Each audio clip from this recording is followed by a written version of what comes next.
Hello and welcome to ICANN Media. We are coming to you from beautiful Vancouver, British Columbia. We are just outside of Canada Place where a huge conference is going on called Globe 2014.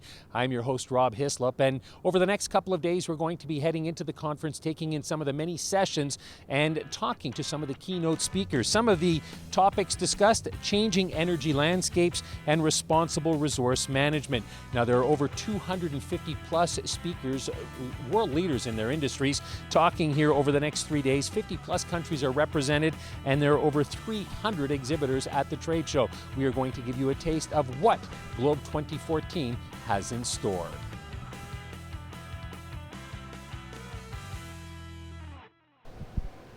Joining us now on ICANN Media, that's why I got out of broadcasting. Okay. Joining us now on ICANN Media, I'm pleased to introduce you to Preston Manning with the Manning Center. Thanks very much for joining us. Well, thank you. You're here talking about, basically, it's energy on the move. Tell us a little bit about that topic. Well, I'm on a panel where there's people talking about how do you build infrastructure to move energy resources to the places where they're needed.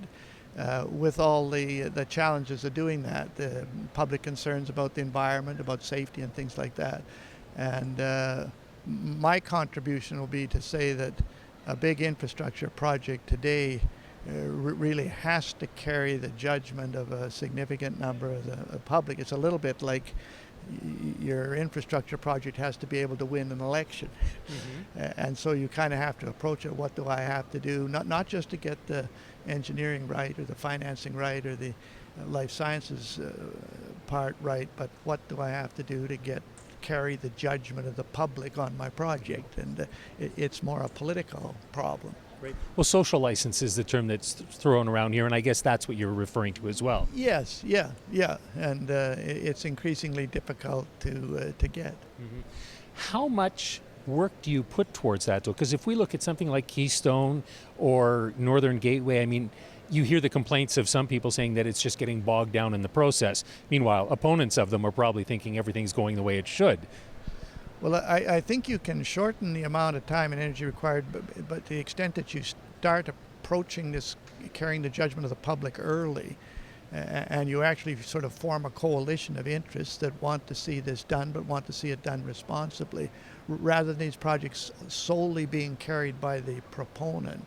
A little bit like a referendum campaign, where what you do is you get a coalition of interests together in order to advance it. People who may disagree on a whole bunch of things, but are agreed that this is something that should be done and is the public interest. So I think the earlier you start forming those types of coalitions, the better and the faster you can go.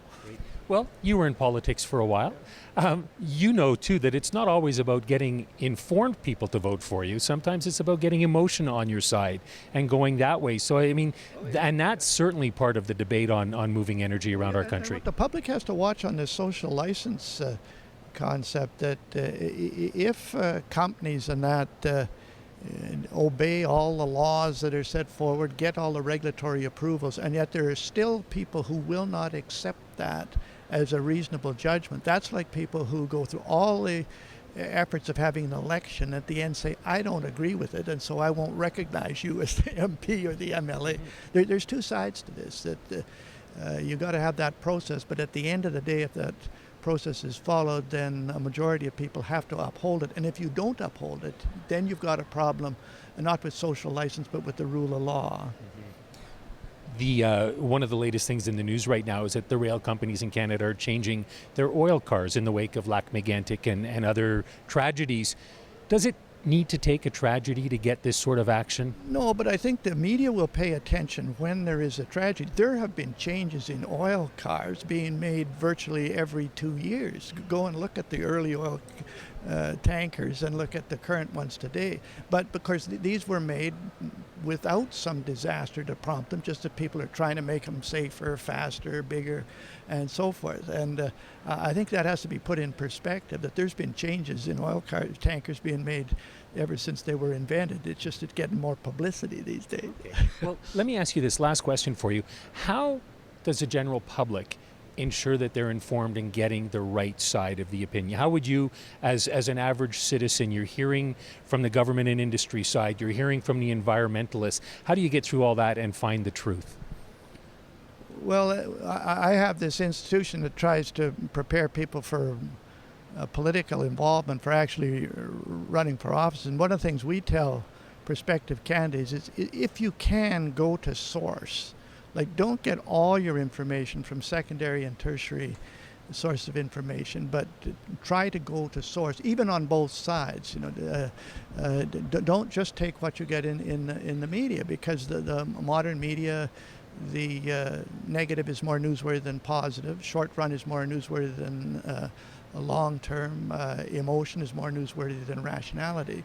So if you want rational, long-term, positive perspective on an issue, you won't get it simply by the media. You've got to go somewhere else. So I think this business go to source, so that you've got some balanced sources.